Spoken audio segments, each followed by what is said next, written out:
फिर से आंसर।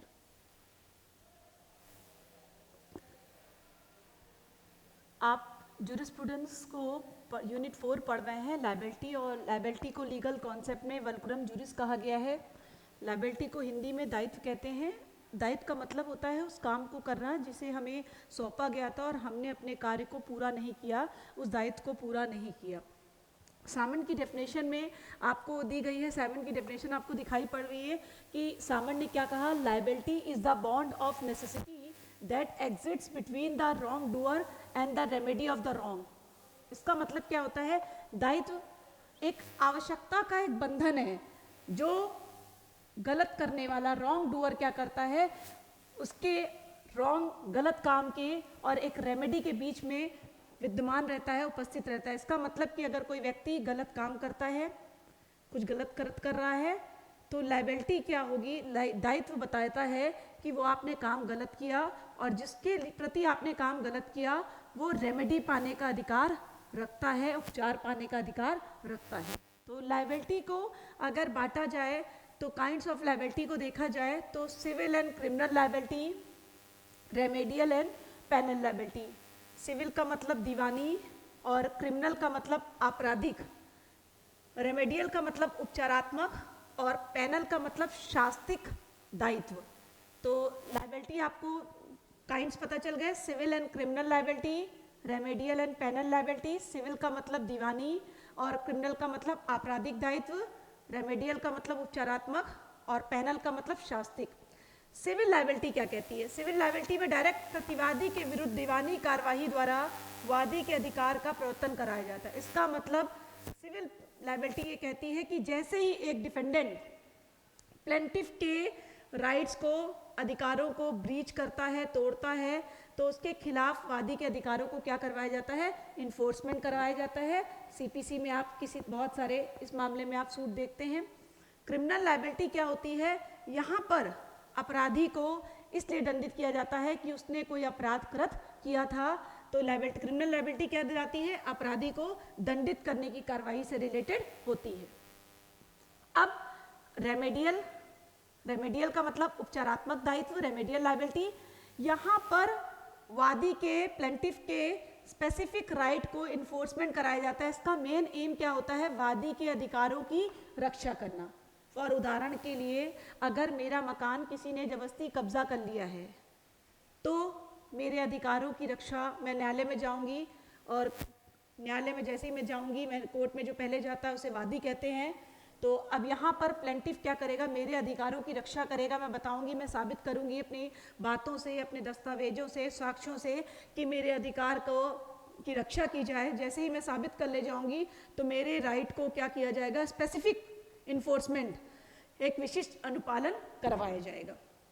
अब पैनल लायबिलिटी, पैनल का मतलब होता है शास्तिक दायित्व।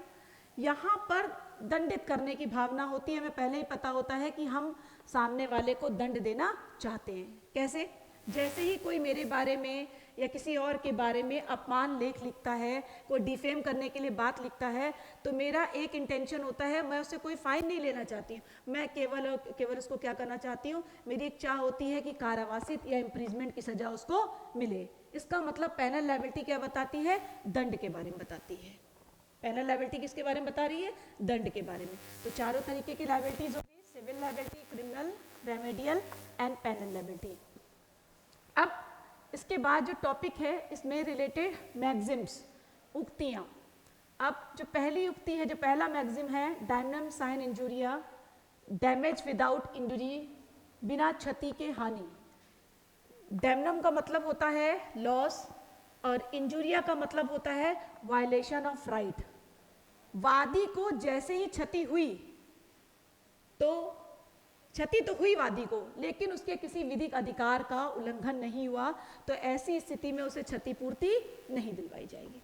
हमें क्षति तो हुई है लेकिन हमारे किसी भी राइट का वायलेशन नहीं हुआ है, तो हमें क्षतिपूर्ति नहीं दिलाई जाएगी। फॉर एग्जाम्पल, गोलेस्टर ग्रामर स्कूल का केस आप पढ़ चुके हैं, बताया गया है।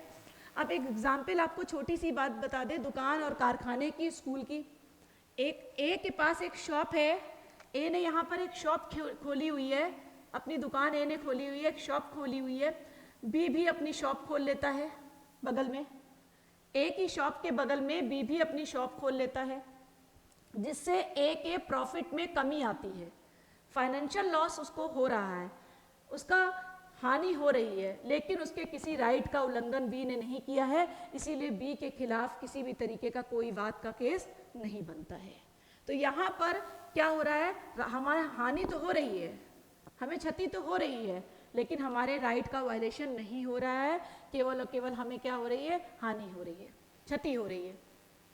दूसरा एग्जाम्पल, अगर कोई एक फैक्ट्री बनी हुई है और उसके बगल में एक और फैक्ट्री डाल दें, तो जिसकी पहले की फैक्ट्री थी सी की, डी की फैक्ट्री खुलने से उसके लॉस में तो एक क्या हो सकता है, उसको फाइनेंशियल लॉस तो हो सकता है, लेकिन उसके किसी भी राइट का वायलेशन डी ने नहीं किया है, उसने बाकायदा पूरी की पूरी लाइसेंस लेकर उस कारखाने को खोला है। लेकिन अब वो कारखाना उसने खोला, फैक्ट्री खोली, ठीक है, बी को लॉस हुआ, लेकिन राइट का वायलेशन नहीं है, लेकिन वो अपने कारखाने के पानी को ऐसे डायरेक्शन में मोड़ता है कि सी के कारखाने में चला जाए, फैक्ट्री में चला जाए, और सी के फैक्ट्री में बहुत सारा नुकसान हो, तो ऐसी स्थिति में सी को अधिकार हो जाएगा कि वो डी के खिलाफ कार्रवाई कर सकता है।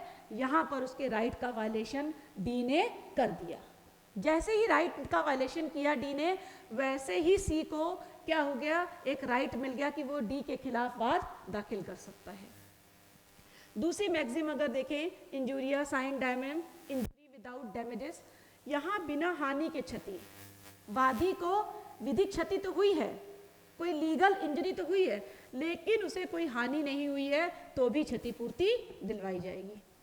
फॉर एग्जाम्पल के लिए एशबे वर्सेस वाइट 1703, एशबे वर्सेस वाइट 1703।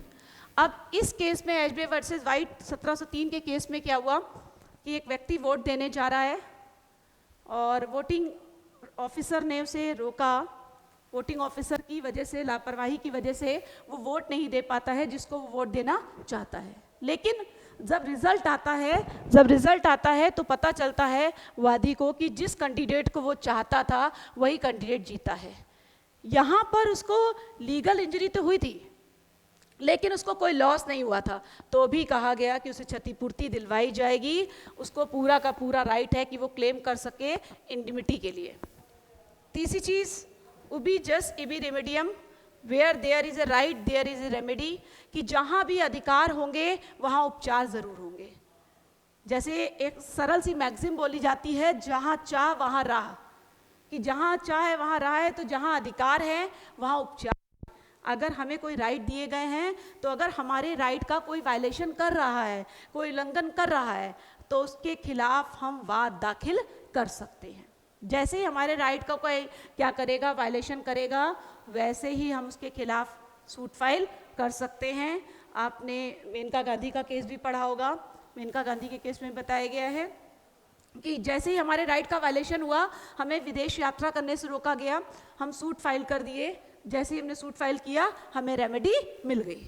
तो जहाँ अधिकार होंगे वहाँ रेमेडी अपने आप दी जाएगी। तो तीनों की तीनों मैक्सिम्स बहुत इंपॉर्टेंट हैं। पहली मैक्सिम आपने देखी, डायमंड सा इंजूरिया, इंजूरिया 7 डायमंड, उब जस रेमेडी।